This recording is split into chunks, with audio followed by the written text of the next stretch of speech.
हाँ मैं बिहारी हूँ और गर्व से कहता हूँ मैं बिहारी हूँ। चलिए बहुत मत है तो आप उर्दू को लेकर भी उतना ही विरोध कीजिए, आप जाकर के तमिल भाषा को भी लेकर विरोध कीजिए।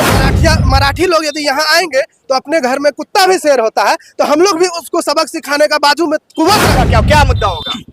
बेरोजगारी अच्छा सबसे ज्यादा अहम मुद्दा होगा और स्वास्थ्य जो है। सिद्धू पांडे जी को जितना सम्मान मैं दावे के साथ कहता हूँ, जितना सम्मान बिहारियों ने दिया उतना सम्मान उनको मराठी में भी मिला। जनता ही बेवकूफ है, कभी हम लोग को धर्म के नाम पे लड़ाया जाता है, कभी भाषाई आधार पे लड़ाया जाता है। अभी हम बिहार में हैं, वही बिहार जहां से मजदूरों का पलायन होता है, जहां से लोग मजदूरी करने देश के तमाम राज्यों में जाते हैं, उसी बिहार के अररिया जिले में हैं हम।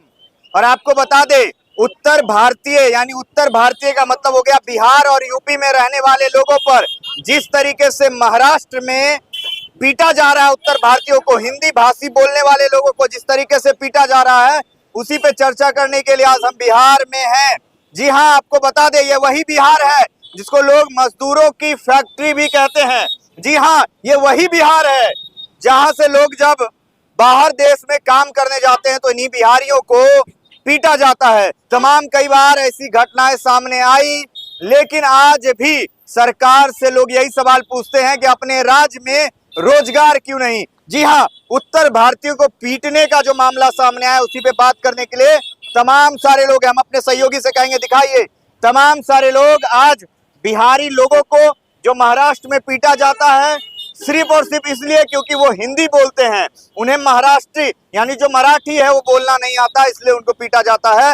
ये तमाम सारे लोग हैं, पूछते हैं कि क्या हिंदी भाषा इतना बड़ा इतना खराब है? क्या हिंदी भाषा इतना खराब है कि बाहर में मजदूर जाते और मार खाते हैं? बिल्कुल नहीं, ये दुनिया के 10 शीर्ष ताकतवर भाषाओं में एक है हिंदी भाषा। क्योंकि अपना देश भारत जो है विविधताओं से भरा हुआ है, इसीलिए अलग अलग क्षेत्रों में अलग अलग भाषा बोली जाती है। हम सारे भाषाओं का सम्मान करते हैं, लेकिन हिंदी हमारी राष्ट्रभाषा है और ये सर्वोपरि है, इसका सम्मान भी सभी को करना चाहिए। और यह बेहद दुर्भाग्यपूर्ण घटना है जो अभी महाराष्ट्र में हो रही है।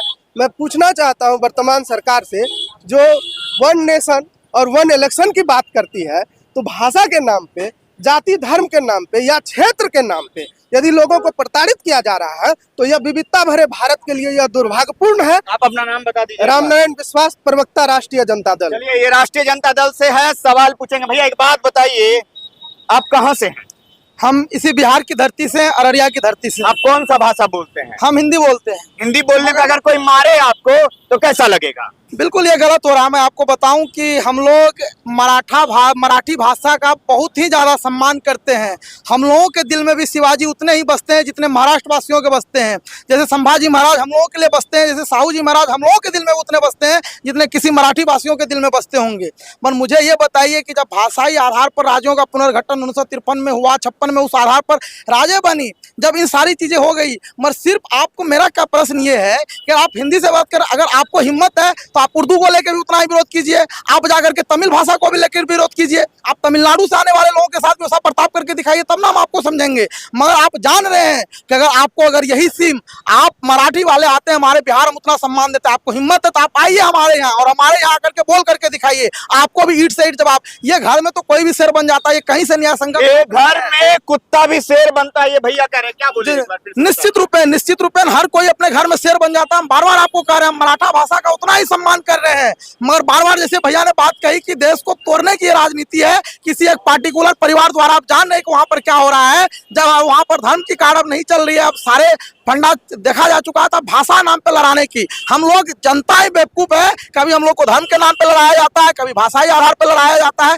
हम कब तक इस तरह से बटे रहेंगे? हम वो भारत भूमि है जहां पर जिसकी मिसाल दी जाती है, हम लोग यूनिटी के कारण ही जाने जाते हैं। पूरी दुनिया हमको टकटकी लगाए देखती है। हमारे मोदी जी के फोन से रूस वाले और यूक्रेन वाले फोन रुक देते हैं, वहां से हम लोग 7,000 बच्चों को सकुशल लेकर के चले आते हैं। हमारे एक पास से इजराइल और उनके बीच में मध्यस्थता हो जा रही है। आप जब ये बात पूछ रहे हैं, आप मोदी जी की बात कर रहे हैं, तो महाराष्ट्र में किसकी सरकार है ये बता दीजिए आप। मैं बता रहा हूँ ना, तो इसीलिए कह रहा हूँ एक परिवार द्वारा टारगेट किया जा रहा है। आप जानिए कि वहां पर जो है आदित्य ठाकरे, उद्धव ठाकरे, उन लोगों का फिर से परिवार का रियूनियन हुआ है। आप लोगों ने तस्वीर भी देखी होगी, वो लोग सामने आए, दोनों भाई मिले। अब तो कुछ मुद्दा है नहीं। राज ठाकरे जी पहले से भी इस प्रकार के उग्र भाषाई राजनीति करते थे, फिर से उन लोगों को एक मंच चाहिए है। भेजे हुए गुंडों द्वारा वो ऐसा करवा रहे हैं। देखिए, एक सवाल और पूछेंगे कि क्या जो महाराष्ट्र से जो वहां पर बैठे हुए सलमान खान है, आमिर खान है, तमाम ऐसे अक्षय कुमार हैं, उनका फिल्म हिंदी में रिलीज होगा तो यही सारे लोग उस फिल्म को देखते हैं, उस फिल्मों को देखते हैं, यहाँ से टैक्स जाएगा। लेकिन जब बात आएगी हिंदी भाषी की तो उनपे लाठियां चलेगी, थप्पड़ चलेगा। क्या लगता है ऐसे जो हिंदी फिल्म बनाने वाले लोग हैं उनका बहिष्कार होना चाहिए कि नहीं? बिल्कुल बहिष्कार होना चाहिए, क्योंकि आप फिल्म बनाते हैं उसमें हिंदी भाषा का प्रयोग करते हैं और सबसे ज्यादा आपका फिल्म को यूपी और बिहार में देखा जाता है। ये आप कोई भी फिल्म का आंकड़ा निकाल लीजिए, सबसे ज्यादा यूपी और बिहार में देखा जाता है। तो हम कहना चाहेंगे पीछे का इतिहास उठाकर देख लो, आगे की तैयारी हो। पीछे का इतिहास उठाकर देख लो, आगे की तैयारी हूँ। हाँ मैं बिहारी हूँ और गर्व से कहता हूँ मैं बिहारी हूँ। चलिए, बहुत बड़ी बात कही है कि मैं बिहारी हूँ। बिहारी होना कोई पाप नहीं है। और भी कुछ भाई साहब बात कीजिएगा। क्या नाम हुआ आपका? बिट्टू। बिट्टू, कहाँ से हैं बिट्टू जी आप? बिहार से। बिहार से? अररिया जिला, दबंग अररिया जिला से। अच्छा, एक बात बताइए, हिंदी बोलने पे आपको शर्म आता है या खुशी होती है? गर्व होता है कि हम हिंदी बोल रहे हैं, हम हिंदुस्तानी है, बिहार से बिलोंग करते हैं भैया। हिंदी बोलना हमारा परंपरा है, हमारे पूर्वज जो थे वो भी हिंदी बोले हैं और हम भी हिंदी बोलेंगे। हिंदी बोलेंगे जी। देखिए, तमाम सारे लोग हैं जिनका कहना है कि हिंदी बोलना कहीं से कोई पाप नहीं है। क्या नाम हुआ आपका? रवि नाम हुआ। रवि जी, क्या लगता है हिंदी बोलने पर अगर आपको मारा जाए तो क्या कीजिएगा? देखिए, ये धर्म हो चाहे भाषा हो या कोई स्टेट से दूसरा स्टेट में जाते हैं तो अक्सर देखा जाता है कि बिहार वाले कहीं दूसरे स्टेट में जाते हैं तो उनको मारा पीटा जाता है, चाहे एग्जाम देने जाए या कहीं है। तो ये लगता ही नहीं है कि उनको अगर हिंदी सीखना है तो हिंदी में बैठ देते क्यों है? हिंदी में बैठने दीजिए, मतलब हिंदी में बोलिए मत। क्या नाम हुआ भैया आपका? मोहम्मद सब्बीर। मोहम्मद सब्बीर जी, क्या कभी बिहार से बाहर गए हैं क्या? हाँ, हर जगह गए। हर जगह गए हैं। हिंदी बोलने पे अगर मारा जाए, हिंदी बोलने पे कोई थप्पड़ चला दे तो कितना दुख पहुंचेगा आपको? देखिए, ये गलत बात है।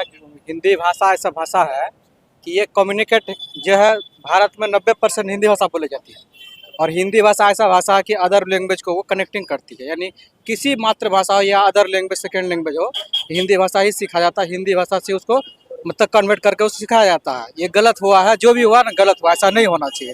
क्योंकि हिंदी भाषा सभी का भाषा है, ऐसा कि नहीं है कि खाली सिर्फ बिहार में ही बोला जाता है। अधिकतर 80 से 85% हिंदी भाषा ही है। बाकी और कुछ राज्यों में ऐसा है कि मतलब हिंदी भाषा नहीं बोली जाती है। लेकिन हिंदी भाषा नहीं होगा तो भारत देश में जो है कम्युनिकेट अच्छा से नहीं हो पाएगा। देखिए, ये वो तमाम सारे लोग हैं जो अपनी बातों को रख रहे हैं। महाराष्ट्र में जिस तरीके से बिहारियों के साथ, उत्तर भारतीयों के साथ थप्पड़ चला देना कितना सही है? क्या कुछ कहना चाह रहे हैं? बिल्कुल, हाँ, निश्चय मैं कह रहा हूँ कि हम लोग स्वतंत्र देश में रह रहे हैं। हम लोगों को संविधान के द्वारा मौलिक अधिकार दिया गया है। अनुच्छेद 19 ये कहता है right to speech and right to express. जब हम लोगों को अपनी कहनी है, सहूलियत है, मैं बार बार कह रहा हूँ ना कि अगर आपको इतनी हिम्मत है तो आप तमिल भाषी, आप दक्षिण भारतीय भाषाओं के साथ करके दिखाइए। वहाँ पर सारी अर्थव्यवस्थाएं हमारे बिहार से चल रही है, हमारे मजदूर जाकर के उनके इंफ्रास्ट्रक्चर को बढ़ा रहे हैं, आप जहाँ भी देखिए। मगर ऐसा क्यों हम लोगों के साथ दोहरा रवैया? सही में हम लोग आक्रोशित हैं। मैं तो चैलेंज करना चाहूंगा, आए मराठी भाषी बिहार, अगर उनको इतने भाषाई आधार पे दम है वहाँ कुछ करने का। पर आप जो कर रहे हैं गलत कर रहे हैं, आप देश को बांटने की कोशिश कर रहे हैं। हम लोगों को समझना होगा एक समझदार नागरिक के नाते कि हमारा जो फंडामेंटल ड्यूटीज है उसको भी सम्मान करना है। और ये देश इसी अलग अलग मालाओं से बन करके बनी हुई खूबसूरत सा हम लोगों का नगमा इस तरह। चलिए, बहुत बड़ी बात कही आपने कि ये जो देश है वो एकता और अखंडता का देश है। यहाँ पर हर किसी को आजादी है। एक सवाल और होगा, क्योंकि ये राजनीतिक वर्ष है, इस वर्ष जो है बिहार में विधानसभा का चुनाव होना है, ये सभी को पता है। तो विधानसभा चुनाव में इस बार का मुद्दा क्या होगा? युवाओं का मुद्दा क्या मुद्दा होगा? बेरोजगारी। बेरोजगारी क्या दूर करना है या रखना? दूर करना। दूर करना। क्या मुद्दा होगा? दूर करना। बेरोजगारी दूर करना। क्या मुद्दा होगा? बिल्कुल, शिक्षा सबसे ज्यादा अहम मुद्दा होगा। और स्वास्थ्य जो है, स्वास्थ्य, क्योंकि आप जान भी रहे हैं किसी से छुपा नहीं हुआ है बिहार का स्वास्थ्य व्यवस्था। तो मेरा तो यही मुद्दा होगा, स्वास्थ्य व्यवस्था और शिक्षा व्यवस्था। और कोई लोग बोलना चाहेंगे? क्या मुद्दा होगा आप लोगों का? नहीं बोलिएगा, कुछ बोलिएगा। क्या मुद्दा होगा इस बार के बिहार में? मुद्दा यही होगा कि जैसे कि कोई नेता जो जैसे रिटायर करते हैं, 58 साल के उम्र में उसको रोजगार दिया जाता है। जैसे हमारे सर्वदलीय नेता जो अशोक चौधरी जो है, 58 साल में उसको प्रोफेसर बना दिया गया। और हम लोग मतलब लाइब्रेरी में 24 घंटा बैठे मतलब पढ़े, लेकिन हम लोग कोई बात नहीं हो रहा। अब इसीलिए इसी पे बात होगा कि रोजगार पे ही बात होगा इस बार रोजगार पे बताओ। चलिए, आरजेडी के प्रवक्ता हमारे साथ हैं। बहुत क्या अच्छा मुद्दा होगा जी। युवाओं ने सारे युवाओं ने एक स्वर में रोजगार की बात की और शिक्षा, चिकित्सा और रोजगार सबसे महत्वपूर्ण है। और गुड गवर्नेंस की जरूरत है, सुरक्षा की भी जरूरत है। अभी क्राइम का रेट बहुत ज्यादा बढ़ गया है। तो मूल मुद्दा जो अभी आप बता रहे थे, अभी हमारे छोटे भाई ने बताया कि मराठी लोग यदि यहाँ आएंगे तो अपने घर में कुत्ता भी शेर होता है। तो हम लोग भी उसको सबक सिखाने का बाजू में कुव्वत रखते हैं और ताकत रखते हैं। बिहारी इस देश में अपनी पहचान बनाए हुए हैं। पूरे देश के इंफ्रास्ट्रक्चर में सबसे बड़ा योगदान बिहारियों का है। यदि देश का इंफ्रास्ट्रक्चर का आप आंकड़ा निकालेंगे तो बिना बिहारियों के वो इतिहास अधूरा होगा। और मैं पूछना चाहता हूँ, महाराष्ट्र के एक नेता जो पूर्व IPS थे, मैं पूछना चाहता हूँ, बिहार में गली गली में यहाँ पर घूम रहे हैं, चुनावी मुद्दा बना रहे हैं, बिहार के लोगों में शिवदीप लांडे जी की बात कर, शिवदीप लांडे जी की बात। मैं उनसे पूछना चाहता हूं, पूरे देश में जिसको आर्थिक राजधानी मुंबई कहा जाता है, और उस आर्थिक राजधानी में आप आंकड़ा निकाल करके देख लीजिए, पूरे देश में यदि सबसे ज्यादा किसान आत्महत्या करता है तो महाराष्ट्र का किसान आत्महत्या करता है। वहां के किसानों की उनको चिंता नहीं है, लेकिन बिहार के लोगों को गुमराह करने के लिए आ रहे हैं, अपने IPS की नौकरी को छोड़ करके यहाँ के नौजवानों को गुमराह करते हैं। मैं उनसे पूछना चाहता हूँ, जब वो बिहार में नौकरी कर रहे थे, एक एक बच्चा और एक एक युवा ने उनको सम्मान देने का काम किया। शिवदीप लांडे जी को जितना सम्मान मैं दावे के साथ कहता हूँ, जितना सम्मान बिहारियों ने दिया, उतना सम्मान उनको मराठी में भी नहीं मिलेगा।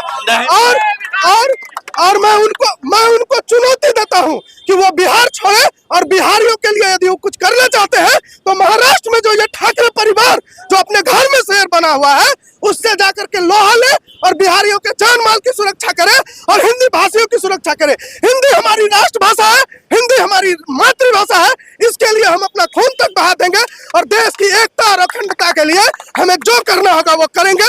इसके लिए पूरा बिहार ही तैयार है, पूरा देश का हिंदी भाषी एकजुट है।